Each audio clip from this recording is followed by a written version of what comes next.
দিদি হ্যাঁ শুনেছি তুমি নাকি খুব সুন্দরের মাংস বানাও, আজকে ফুচকা দিয়ে খাবো দিদি। খেয়ে দেখো। বাহ, ও এক পিস 2 পিস চলে গেল, দিয়েছি আরো দিতে হবে নাকি? দাও দিদি। বাহ, 3 পিস। ও হো হো, 4 পিস। দিদি একটু ঝোল দিয়ে দাও। এই যে না, একটু ঝোল দিয়ে দিচ্ছি। ও হো হো, ফুচকা দিয়ে ভালো লাগবে?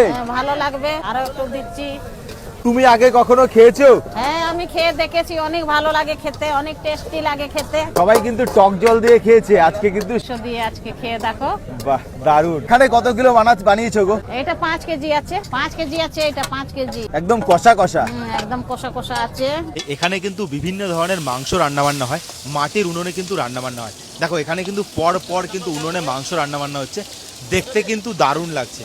দেখো এখানে কিন্তু রান্না হচ্ছে 5 কেজি শুয়োরের মাংস, এখানেও কিন্তু রান্না হচ্ছে শুয়োরের মাংস, এখানেও কিন্তু রান্না হচ্ছে শুয়োরের মাংস। মানে যেদিকে তাকাবে সেখানে কিন্তু শুয়োরের মাংস, খাসির মাংস, মুরগির মাংস, বিভিন্ন ধরনের মাংস রান্নাবান্না হয়, সম্পূর্ণ দেশি আদিবাসী স্টাইলে। 5টা কড়াইতেই কিন্তু রান্নাবান্না হচ্ছে। দেখো দেখতে কিন্তু দারুণ লাগছে, বাড়ির মতো করে রান্নাবান্না কিন্তু করে দেওয়া হয় এখানে।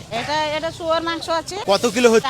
4 কিলো আছে। এটা কি তোমার দোকানের জন্য বিক্রি হবে? এটা আমার দোকানের জন্য বিক্রি করব। দিদি কত টাকা করে বিক্রি করো তুমি? 400 টাকা করে। কপিস থাকবে? 400 টাকাতে 1 কেজি থাকবে, ওটা আমি জানিনি কত থাকে সেটা। আচ্ছা। এইখানে কাঁচা মাংস 360 টাকা আর রান্না মাংস 400 টাকা। আর বাজারে কিন্তু যেদিকেই তাকাবে সেখানেই কিন্তু কোথাও না কোথাও বিভিন্ন ধরনের মাংস কিন্তু রান্নাবান্না হচ্ছে। প্রচুর মানুষ, মানে হাজার হাজার মানুষ কিন্তু এখানে আসে মাংস রান্নাবান্না করে খাওয়ার জন্য। দেখো आप बेचने के लिए है बोलिए। দেখো কালারটা এসছে, দেখো মাংসের কালারটা দারুণ লাগছে। कितना का लेंगे बाबू? দেখো এখানে কিন্তু শুয়োরের মাংসর মেটে রান্নাবান্না হচ্ছে, দারুণ লাগছে, দারুণ।